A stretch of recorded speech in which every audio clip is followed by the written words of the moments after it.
예수 그리스도의 보혈로 돕노라. 나사렛 예수 그리스도의 보혈로 돕노라. 나사렛 예수 그리스도의 보혈로 돕노라. 아멘. 오늘은 2023년 대림절 첫째 주일입니다. 대림절은 예수님 오심을 기다리고 소망하고 기대하는 바로 그 첫째 주일입니다. 근데 이 첫째 주일의 대림절 첫 주의 설교가 서로 받으라, 서로 받으라입니다. 옆 사람 한번 보세요. 당신을 받을 준비가 됐습니다. 이렇게 보세요.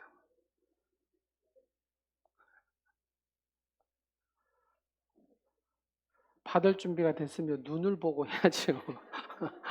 자, 눈을 보면서 다시 한번 하겠습니다. 받을 준비가 됐습니다.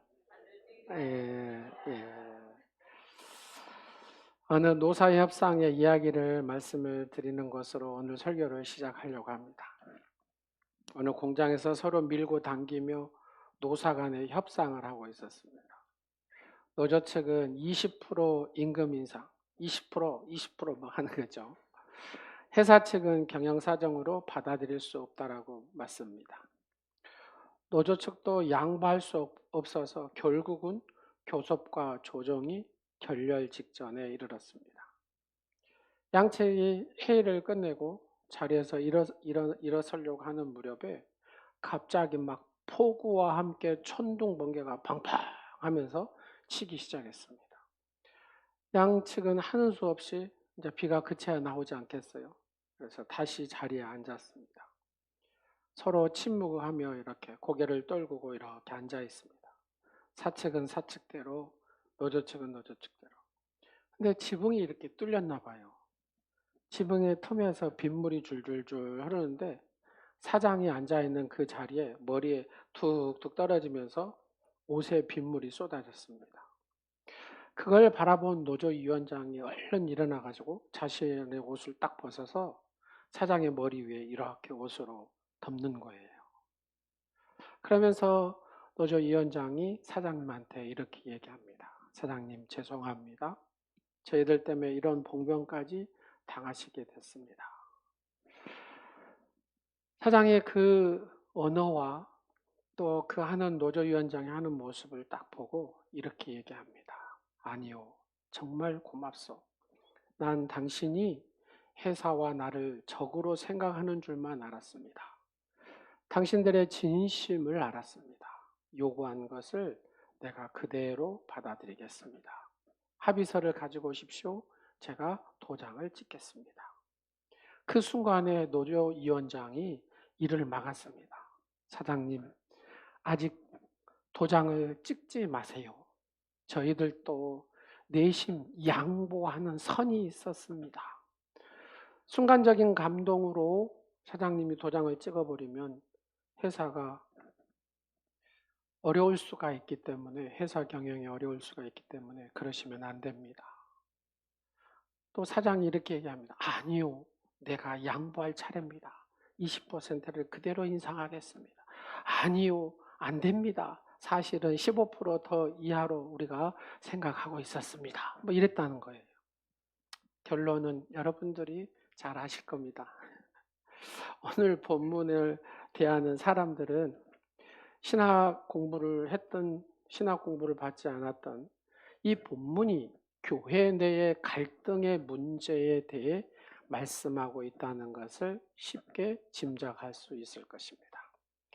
그렇습니다. 이 본문은 일찍이 로마 교회 안에서 대립적인 두 그룹 간에 있었던 갈등 관계를 전제로 한 바울의 구체적인 권면의 말씀입니다.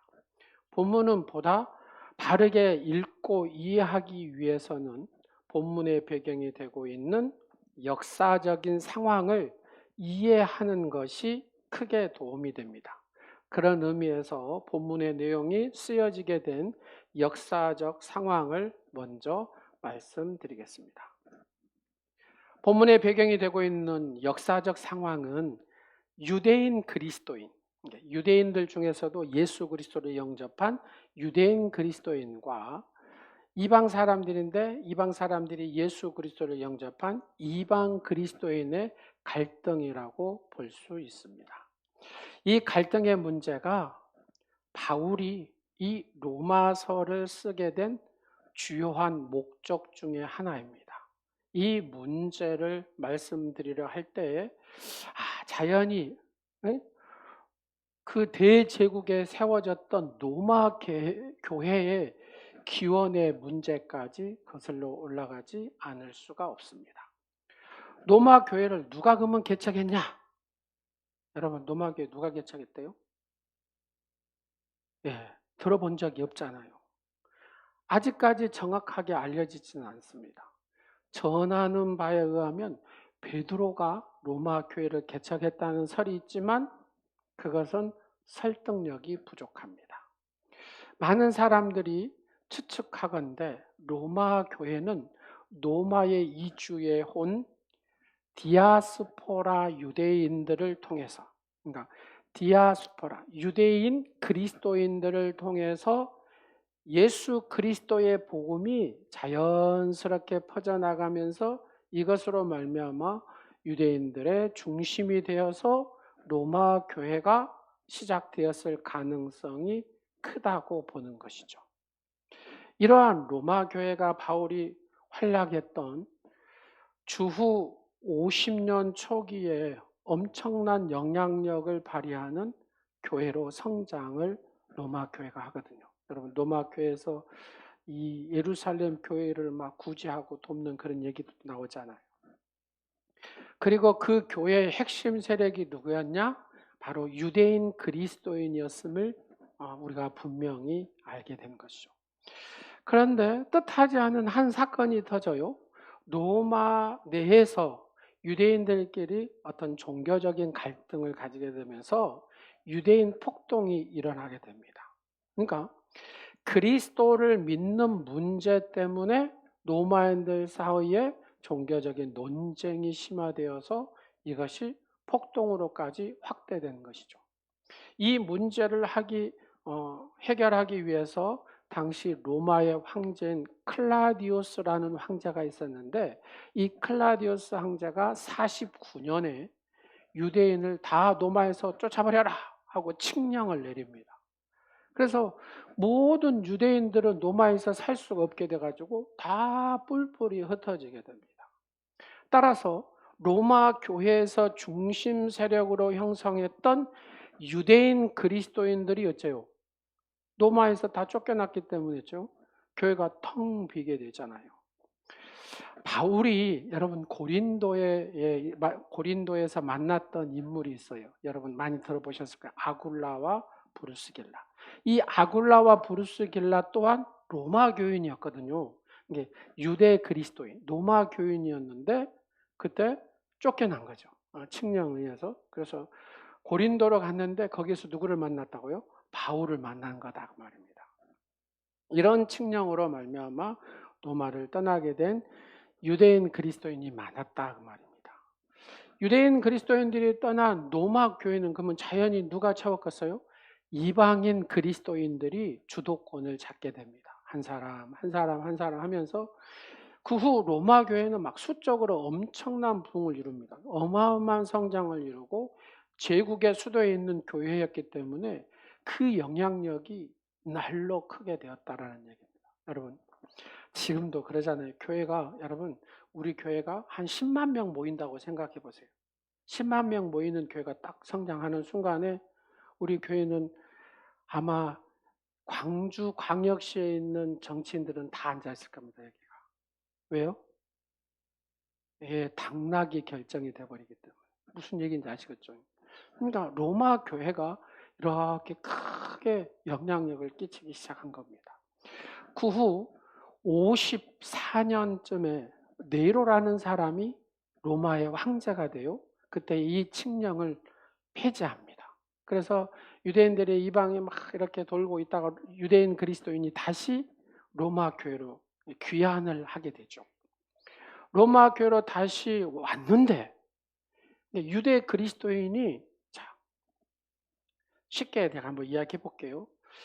개척 멤버, 광주 온누리교회 개척 멤버가 있잖아요. 그죠?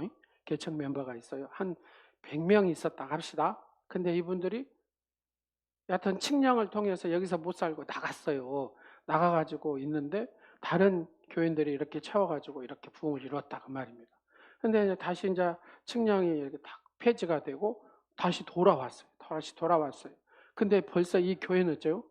예, 짱짱하니 채워져 있다 그 말입니다. 그러면서 훨씬 시작했던 것보다도 훨씬 짱짱한 노마교회가 됐다 그 말입니다. 그로 인해서 갈등이 생기기 시작했다. 지금 그런 얘기거든요. 로마 교회로 다시 돌아온 유대 그리스도인들은 자신들이 누렸던 예전의 기득권, 영향력이 예전 같지 않다는 것을 느끼게 됩니다. 이게 그냥 피부로 확, 그렇잖아요. 분위기나 여러 가지를 그냥 그대로 확 느끼지 않겠어요. 여기서부터 갈등이 시작이 됐다 그 말입니다. 유대 그리스도인들은 자신들의 기득권을 주장하고 이방자 그리스도인의 이민자 수적인 우세를 힘입어서 주도권을 갖고 있는 이 이방 그리스도인들은 그 주도권을 잃지 않으려고 하고 그러다 보니까 이런 갈등이 로마 교회 내에서 사사건건 모든 문제를 야기하게 되었다 그런 얘기입니다. 이러한 문제가 바울로 하여금 이 로마서를 쓰게 한 중요한 동기 가운데 하나였음을 부인할 수가 없다 그 말입니다. 로마서 14장 1절에서부터 오늘 본문 15장 13절까지 이거를 간단히 요약하면 이방인이 지금은 이제 이방인 그리스도인들이 뭐가 됐어요? 강자가 된 거죠. 그 교회 안에서. 유대인들은 어째요? 벌써 갔다 오니까 4년 5년이 돼버리니까 약자가 됐다 그 말입니다. 이 사이의 갈등을 전제로 하고 있고 그 갈등의 내용은 음식부터가 이렇게 부딪히기 시작합니다. 음식 문제와 관련해서도. 그래서 로마 교회 내에서 약자의 부류에 속해 있는 유대인들은 그냥 신앙이 비교적 굉장히 보수적이고 강자의 부류에 속한 이방인 그리스도인들은 굉장히 생각이 자유주의적인 것이었다 그 말입니다. 이렇게 서로 다른 신앙의 입장은 자연히 실제 생활 면에서 여러분 차이가 있지 않겠어요? 완전히 다르잖아요. 보수적이고 자유주의적이니까. 유대인의 경우는 그들을 깨닫지 못하는 죄, 본인들이 음식을 통해서 뭐 이런 게 있겠죠. 깨닫지 못하는 죄를 처리하지 않기 위해서 그들은 고기를 먹지 않아요. 고기를 먹지 않고 야채만 먹습니다. 또 그들의 전통을 지키려고 안식일에 대한 걸 지키고 금식일을 지키고 이게 습관적으로 관련되어지는 날들 가운데 이 특별한 날들을 구분지어서 더 아주 깐깐하게 지켰던 바로 유대 그리스도인. 그러나 이방 그리스도인들은 이러한 것들에 대해서 너무나 어째요? 자유로운 생각을 가졌다 그 말입니다. 이렇게 신앙생활을 한 면에 있어서 다른 입장을 가진 두 집단 사이에 당연히 서로 비판하고 갈등하는 관계가 형성이 될 수밖에 없었다라는 겁니다. 그래서 본문은 바울은 뭐라 하냐? 이 두 그룹의 모두가 서로 비판 갈등을 넘어서 서로 받아들이도록 해라. 지금 그 말이거든요. 그러니까 보수를 자유가 그래. 보수를 그대로 자유가 받아들이고 보수는 자유를 그대로 받아들이도록 이렇게 권면을 하고 있다. 그런 얘기입니다. 바울은 자신을 강자와 관련지어서 1절에 믿음이 강한 우리는 자기 좋은 대로만 하지 말고 믿음이 강한 자는 자기 좋은 대로만 하지 말고 믿음이 약한 사람의 약점을 돌보아 주어야 한다라고 사도 바울이 권면을 하고 있다고 말해요. 자기 고집대로 하지 말고 그죠? 먼저 기득권을 가졌다고 고집대로 하지 말고 약한 자를 돌봐줘라. 받아들이라 그 말입니다. 바울은 그리스도인의 자유의 문제와 관련해서도 강한 자나 약한 자의 복음에 대한 그들의 이해를 존중해주고 받아들이라 이렇게 얘기합니다. 그러나 바울은 그들이 복음을 통해서 얻은 그 자유가 자신의 만족하기 위해서만 해서는 안 된다고. 자기 만족을 위해서 신앙생활해서는 안 된다고. 자기 만족만을 위해서 이렇게 가면 안 된다라고 얘기합니다. 그러면 이 복음에서의 자유는 이웃을 유익하게 하고 교회의 덕을 세우는데 힘써야 된다라고 권면을 하고 있습니다. 여러분, 복음을 듣고 그것을 이해하고 받아들이는 사람은 누구나 그가 복음에 이해한 수준에서, 그잖아요. 내가 복음을 이만큼 이해했어. 그럼 딱 이만큼 수준일 거잖아요. 내가 이 복음에 대해서 이만큼 수준에서 누리고, 내가 복음에 대해서 이만큼 내가 그 이해하는 수준이면 이만큼 자유를 누리게 된다 그 말입니다. 근데 나름대로 신학적인 일가견과 생활 방식을 그러면서 유지하죠.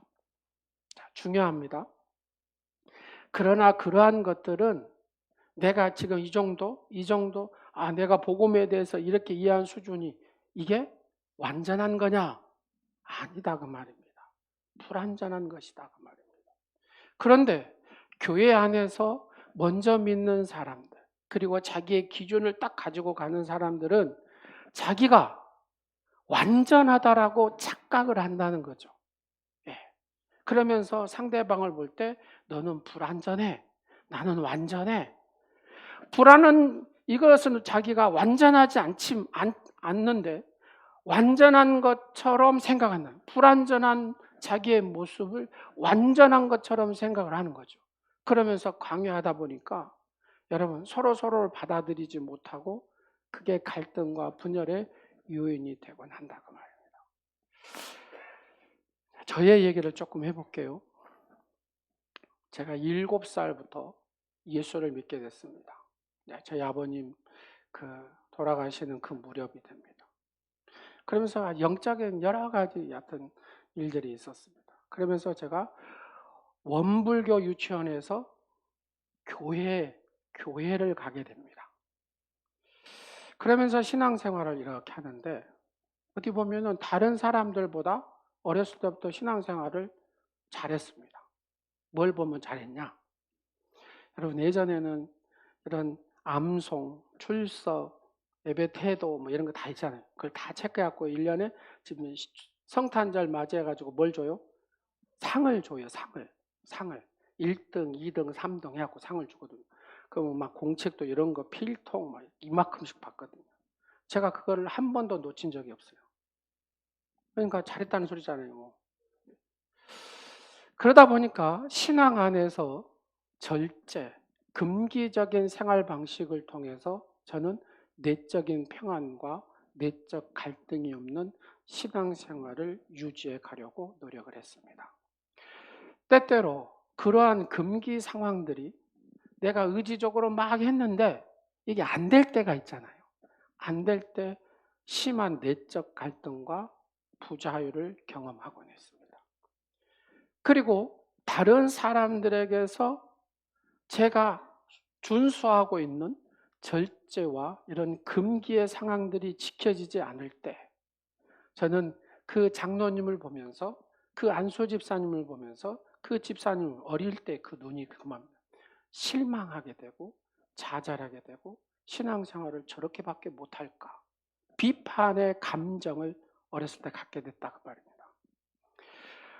하나의 비근한 예를 들면 나는 그리스도인이기 때문에 절대로 제사 음식, 술, 담배를 하지 않겠다. 이게 금기 조항이잖아요. 근데 이러한 금기 상황들이 저에게 교회 안에서 어떻게 비춰지냐? 예를 들어서 집사님이 술을 한잔한다. 저 사람은 나쁜 사람이구나. 이렇게 생각이 들었다. 장로님이 여튼 가정 형편상 어떤 제사를 대신 지내준 그런 일들도 있었어요. 그러니까 저건 장로님이 나쁜 사람이구나. 전체적인 것을 그때 당시에 내가 이해할 수가 없죠. 그 하나만 보니까. 어쩌다가 담배를 피는 모습을 봤어요. 네? 집사님. 저 사람은 나쁜 사람이구나. 좋은 사람과 나쁜 사람을 제가 이렇게 유일한 척도로 그런 것을 가지고 정하고 있더라 그 말입니다. 다른 사람을 받아들이지 못하는 원인이 되더라 그 말입니다. 나중에 저의 그러한 신앙 태도, 이 불완전함, 약함이라는 사실을 깨닫게 되었을 때에 나와 다른 사람을 받아들일 수가 있었다. 내가 이게 완전한 게 아니구나. 내 약함이구나. 이걸 깨달을 때 받아들일 수 있었고 상대방을 공감할 수 있었고 그럴 수밖에 없는 상황들을 이해할 수가 있었다 그 말입니다. 우리들의 서로의 무지와 약함 때문이라는 것을 알게 될 때 내 안에서 비판과 갈등의 자리에서 쉽게 벗어날 수 있다 그런 얘기입니다. 대부분의 믿는 사람들에게 이 복음을 통해서 얻은 어느 정도의 자유가 교회의 덕을 세우고 다른 사람의 유익을 위해 사용되기보다는 서로의 비판과 갈등의 요인으로 나타낼 때가 많습니다. 절제와 금기 면에서 자유를 경험하는 사람은 그러잖아요. 그것 때문에 그렇지 못하는 사람을 비판하고 배척할 수 있고 모든 것을 다 할 수 있는 자유를 가진 사람은 그것이 그렇지 못한 사람들을 업신여기고 비판하고 소외시킬 수 있다 그 말입니다. 자, 여러분 손에 이렇게 한번 얹어 보십시오. 완전하십니까? 완전하신 분만 아멘. 한 분도 안 계시네요. 그래서 우리의 입에는 나는 완전하지 않고 불완전한 인간이기 때문에 약한 인간이기 때문에 상대방에 대해서 비판을 한다든지 지적을 한다든지 이런 것들을 하는데 조심해야 된다 그 말입니다. 손 내리시고 하나님께서 우리에게 자유를 주신 것은 나와 다른 사람을 적대시하는데 사용하기 위함이 아니라는 거예요. 서로가 다르지만 서로를 이해하고 받아들이는데 사용하게 하시기 위해서 주신 것이 우리에게 복음에 대한 자유다 그 말입니다. 하나님 보시기에 중요한 것은 무엇을 하고 안 하고가 아닙니다. 그것을 위해서 무엇을 하고 안 하고 그것을 위해서 그리스도인으로 우리를 부르신 게 아니다 그 말입니다. 이방인 그리스도인, 유대인 그리스도인 모두가 다 하나님을 찬양하며 살기 위해 부르셨다 그 말입니다. 보수냐 자유냐 이게 중요한 게 아니다 그 말입니다. 보수도 자유도 너희 모두가 하나가 되어서 화목하여 하나님을 찬양하며 살기를 원하신다 그런 얘기입니다. 그리스도께서 우리를 받아주시는 것은 특별히 무엇을 안 하고 어떤 것을 지켰기 때문에 우리를 받아준 게 아니다 그 말입니다. 여러분 뭘 특별히 잘해서 하나님이 여러분을 구원하셨습니까? 특별히 안 해서 구원하셨습니까? 그게 아니다 그 말입니다. 하나님의 은혜로 여러분을 선택하시고 택하신 줄로 믿으시기 바랍니다. 서로 받아들여질 수 없는 자들을 받아들여짐으로 내가 받음으로 하나의 새로운 구속을 받은 공동체로서 하나님을 찬양하게 하기 위함이라 그 말입니다. 이것은 교회나 여러분 개인이나 다 마찬가지입니다. 자, 한번 해볼까요? 부부가 주일 아침에 머리팍 터지도록 싸웠어요. 그리고 교회에 나와서 예배를 드립니다. 여러분 하나님이 받으시는 예배를 드리겠어요? 아니면은 그러지 못하겠어요? 예, 그러지 못한다고 이렇게 벌써 딱 가닥을 치잖아요. 여러분 한번 보세요. 내가 막 이렇게 하고 나서 하나님 앞에 예배 드린다고 여기 앉아 있어. 그러면 내가 하나님 앞에 예배를 제대로 드리겠냐고요. 하나님이 받으시지 않는다 그 말입니다. 내가 잘나서 내가 구원을 받은 것도 아니잖아요. 하나님의 은혜로. 그래서 내가 받아들일 수 없는 자들을 받아들여서 하나의 새로운 구속받는 공동체로 그러면서 하나님 앞에 찬양을 올려드리는 그 공동체를 만들라 그 말입니다. 이게 사도 바울이 우리에게 권면한 내용입니다. 이 구속받은 공동체의 목표는 장차 열방을 다스릴 분이 나타나서 온 세상을 다스릴 때가 올 것을 기다리는 거죠. 이게 주님의 재림을 얘기하는 것이죠. 이런 소망은 믿음 안에서 모든 믿는 자들의 뭐가 되고 기쁨과 평화의 동기며, 그것은 결국 믿는 자들로 하여금 한 목소리로 누구를? 하나님을 찬양하게 한다, 그 말입니다. 바울은 로마 교회에 있었던 갈등이 과도한 자기 주장으로부터 기인한 것으로 분석하고 있습니다. 자기 주장이 강한 사람은 자기가 완전하다라고 생각하는데 그가 완전한 게 아니라 불완전하고 약한 자다, 그 말입니다. 그 자기의 과도한 주장이 공동체를 무너뜨리고 가정을 무너뜨리고 자녀를 무너뜨리더라, 그 말입니다. 즉 유대인들은 자신들이 선민이라는 고착화된 기득권에 매달려 있기 때문에 이방인들이 주도권을 가지려는 것을 인정할 수가 없었다. 여러분 5년이 지났는데 당연히 이방인 그리스도인들이 쫙 포진해서 이렇게 하지 않겠어요? 그러면 5년 후에 온 이 유대인 그리스도는 어떻게 해야 될 것 같습니까? 그걸 받아들이고 열심히 주를 위해서 서로 헌신하면, 주님의 몸된 교회를 위해서 덕을 세우고 찬양하는 데 힘쓰면 서로 간에 받아들이는데 이 갈등의 문제가 해결되지 않겠습니까? 바로 그것을 사도 바울은 우리에게 얘기하고 있다, 그 말입니다. 이방인들은 이방인대로 자신들은 대로마 제국의 수도에 있는 교회의 신자들인데 감히 유대인들이 조그만 이 유대인들이 와서 주도권을 가지려고 하는데 마음이 안 들었다. 내가 이미 이렇게 있어도, 우리가 이렇게 세웠어도 그래도 예전에 초대 개척할 때의 그 모습들을 생각하고 그들을 존중한 이방인 그리스도인이 됐다면 이런 문제가 생기지 않는다, 그 말입니다.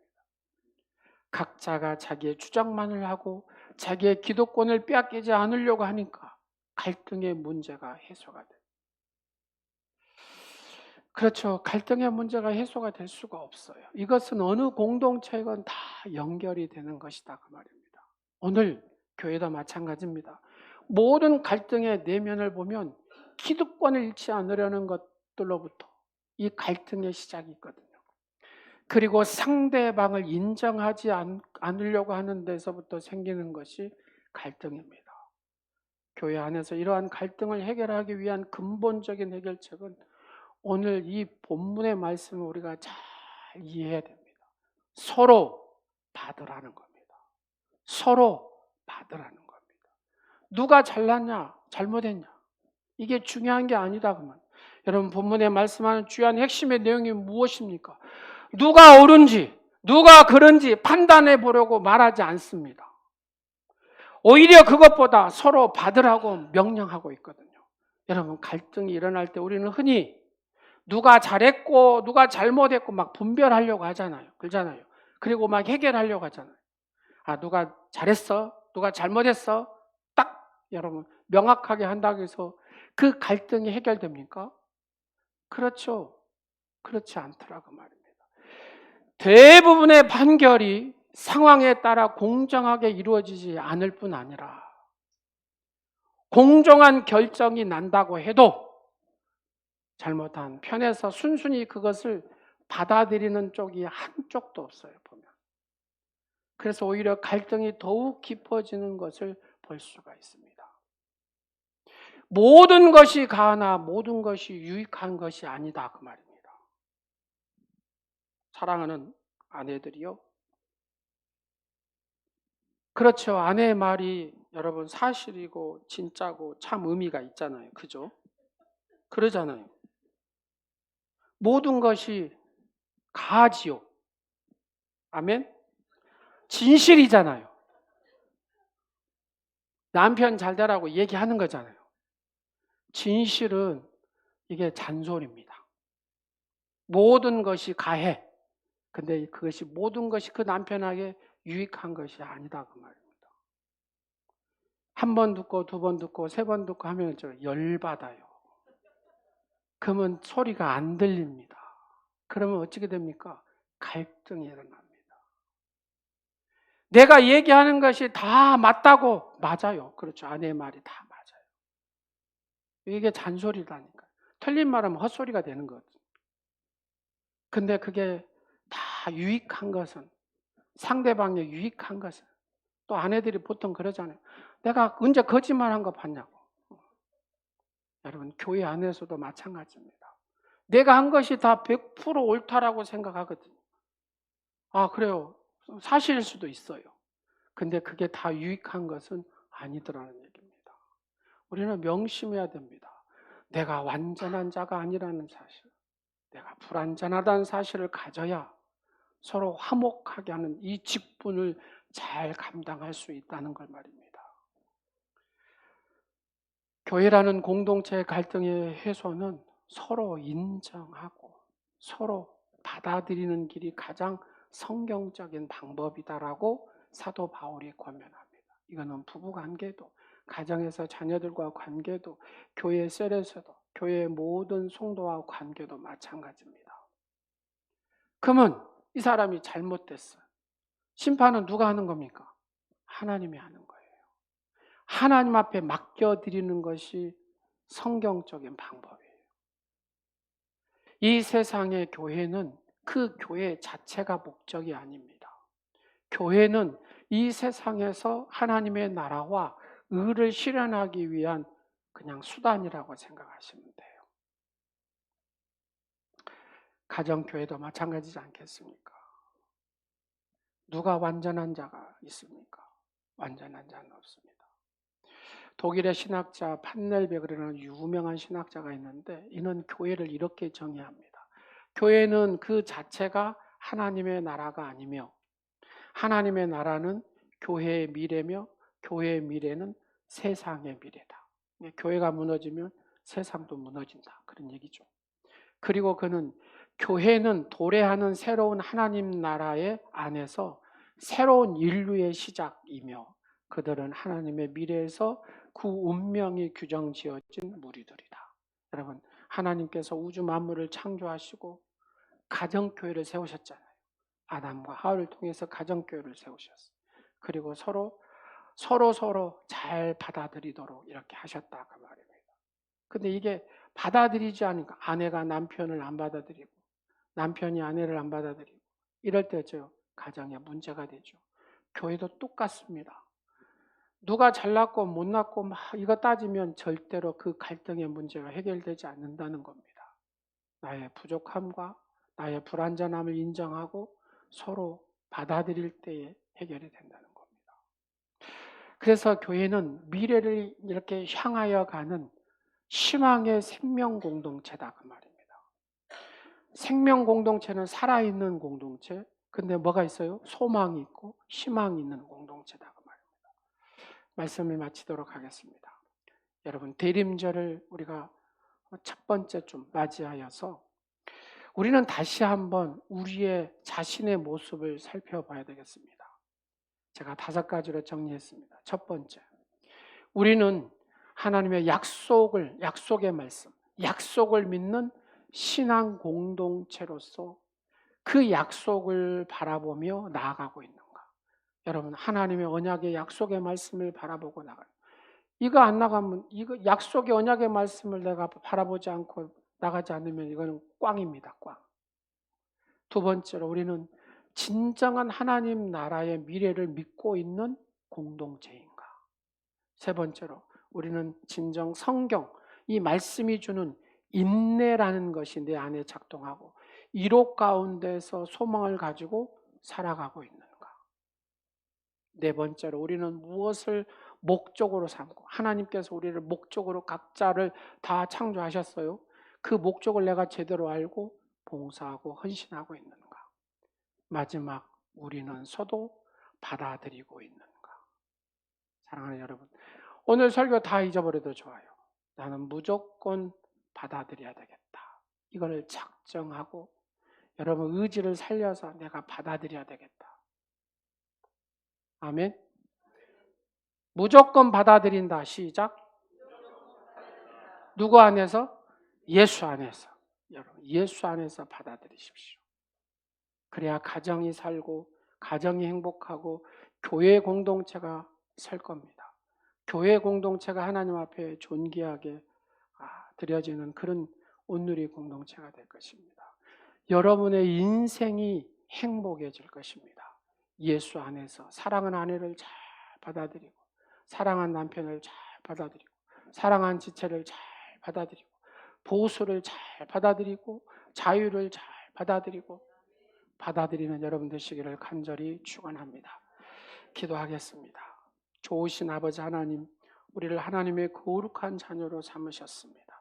인생에 여러 갈등이 있지만 그 갈등 가운데 사도 바울의 겉면에 따라 주 예수 그리스도 안에서 사랑하는 남편을 받아들이고, 아내를 받아들이고, 자녀를 받아들이고, 보수를 받아들이고, 또 자유를 받아들이고, 나의 생각의 차이, 상대방의 생각의 차이들을 받아들임으로 서로 화목의 직분을 잘 감당하는 오늘 우리 모든 지체, 오늘 예배하는 사랑하는 성도들이 되게 하옵소서.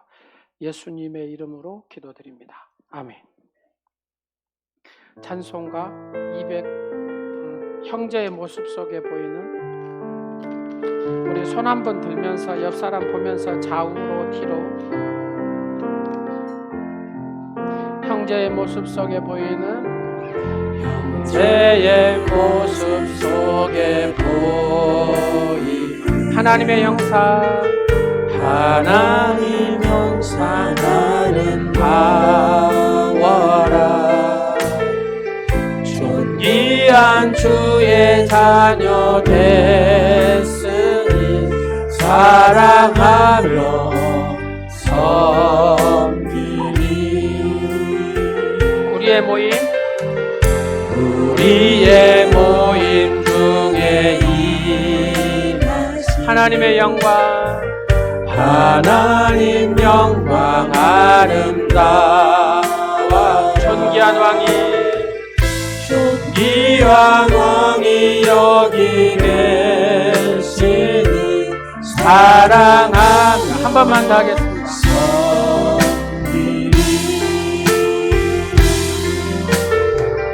형제의 모습 속에 보이는 하나님 형상 아름다워라. 존귀한 주의 자녀 됐으니 사랑하며 우리의 모임, 우리의 모임 중에 임하신 하나님 영광 아름다워라. 존귀한 왕이 여기 계시니 사랑하며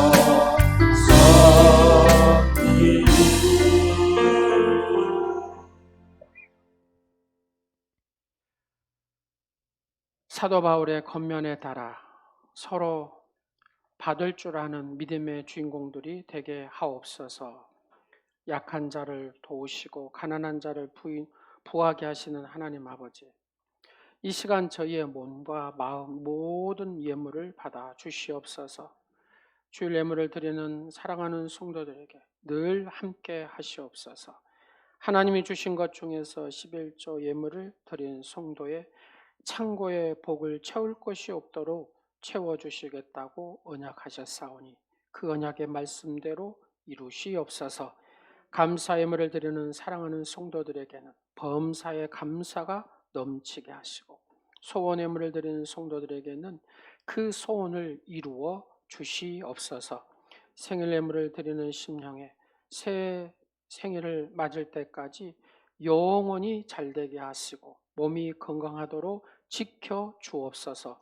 선교 예물과 구제 예물을 드리는 사랑하는 성도들에게는 사랑하는 성도들의 그 심령에 정성을 보시사 땅끝까지 복음이 전파되어 한 영혼이라도 구원을 받게 하옵소서. 이 예물이 사용되는 곳마다 오병이어 기적이 나타나게 하시고 이 예물이 아름답게 쓰이게 하옵소서. 이 예물이 죽은 자가 살아나는 역사를 일으켜 주옵소서. 예물을 드린 손길마다 복을 받아 더 많이 베푸는 손이 되게 하시며, 드리지 못한 손길에게는 더 큰 사랑을 베풀어서 하나님의 그 마음의 부자들이 되게 하옵소서. 이 예물이 하나님 보좌에 상달될 때에 드린 자들의 모든 소원을 이루어 주시옵소서. 사랑하는 성도의 가정과 직장과 사업터와 하는 일마다 하나님께서 형통하게 하시고 일곱 날의 빛으로 온전히 비춰 주시옵소서.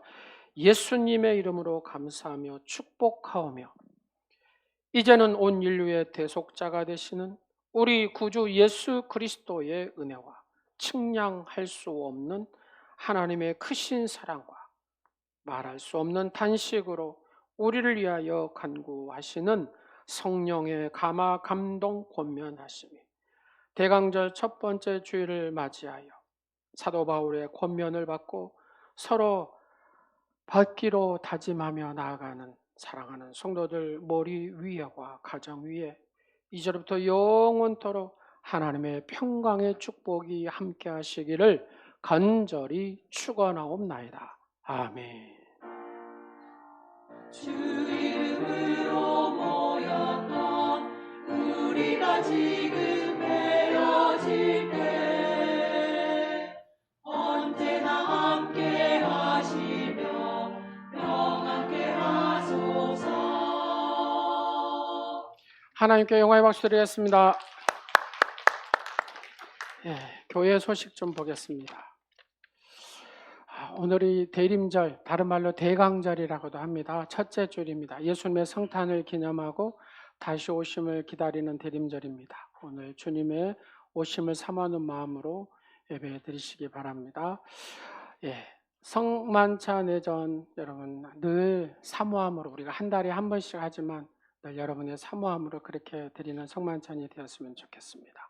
성탄절 축하 예배 잔치 준비 각 부서별로 기관별로 잘 준비하셔서 하나님이 기뻐 받으시는 그런 예배가 될 수 있도록 우리는 나이가 좀 먹어서 이런 거 하지 마시고 예전에 이번에 그 찬양제 같은 걸 보니까 교회별로 어르신들은 어르신들대로 젊은 사람은 젊은 사람대로 이렇게 찬양을 딱 준비해가지고 하나님께 드리는데 너무 행복한 모습이더라고요. 여러분 나이와 상관없습니다. 하나님보다도 나이를 더 먹으신 분만 손 들어보세요. 안 계신 분들은 최선을 다해서 하나님 앞에 찬양하는데 힘쓰시기를 간절히 축원합니다. 자, 2024년 정책당의 1차, 2차, 3차로 합니다. 장로님들은 날짜를 잘 보시고 이렇게 조정하시기 바랍니다. 재정부 결산 각 기관, 각 교회, 학교는 12월 10일까지 재정파트 장로님, 최길량 장로님한테 검토를 받으시기 바랍니다. 제가 보니까 이제 내년에는 사역을 우리가 제대로 해야 되겠다라는 생각이 듭니다. 그래서 새생명 전도대 선착순 7명만 받겠습니다. 레이 중보기도대도 신청 선착순을 7명만 받겠습니다. 저기 뒤에 붙여놨거든요. 거기다 이름을 딱 쓰세요. 더 이제 8명째 쓰신 분은 다음 2기에 오도록 하겠습니다. 아셨죠? 네. 달력 2024년 달력이 나왔습니다. 한 번씩 이렇게 받아가시면 되겠고 연말 정산도 재정파트 장미애 권사님한테 이렇게 하시면 될 것 같습니다. 셀 리더 변경된 셀원들 주소를 잘 다시 한번 체크해 주시고 지금 열심히 제가 셀을 짜고 있습니다. 뭐 크게 틀은 바꾸지 않을 겁니다. 제가 이렇게 장례를 치르고 이런 떡 같은 거 하지 마세요 이렇게 했는데 제가 어기게 됐습니다. 여러분들이 너무 위로해 주시고 사랑을 주셔서 저를 더불어 저희 온 가족이 하여튼 많은 위로와 사랑을 느끼게 됐습니다. 저희 어머님이 90세 그러니까 건강하시다가 99 뭐라고요? 33? 9933, 998833, 233. 여하튼 제가 마지막으로 이렇게 입원도 해드리고 마지막 임종도 제가 해서 천국도 이렇게 찬양과 함께 보내드렸어요. 90살 열심히 하여튼 힘차게 잘 노천도 다니시고 잘 사셨습니다. 근데 이 어르신들은 이렇게 저는 몸살 감기인 줄만 알았는데 이게 급성 폐렴이었나 봐요. 그래서 물이 차고 딱 2주 중환자에 계시다가 아들 사랑, 여하튼 평생에 아들한테 안수를 최고 많이 받은 것 같아요. 여하튼 한 달 동안. 그래서 여하튼 행복하게 천국에 가셨습니다. 저희 어머니로 인해서 38명의 후손이 지금까지 있습니다. 한 사람도 예수 안 믿는 사람 없고 전부 다 예수 믿고, 한 명만 조금 시원찮았는데 할머니 그 마지막 안식 예배 드릴 때 할머니 내가 시원찮게 믿었는데 열심히 믿고 천국에서 봬요 이렇게 고백을 하더라고요. 예. 그래서 여러분이 오셔서 보셨겠지만 장례식장보다는 뭐 잔치집 비슷하게 그렇게 어머니를 잘 보내드렸습니다. 그래서 하여튼 너무 행복한 시간들이었고, 그래서 제가 조그만 뭐라도 해야 되겠다 싶어서 호도하고 음료를 조금 했습니다. 그래서 가시면서 이렇게 맛있게 드시면 좋겠습니다. 감사합니다. 우리 축복하고 마무리하겠습니다.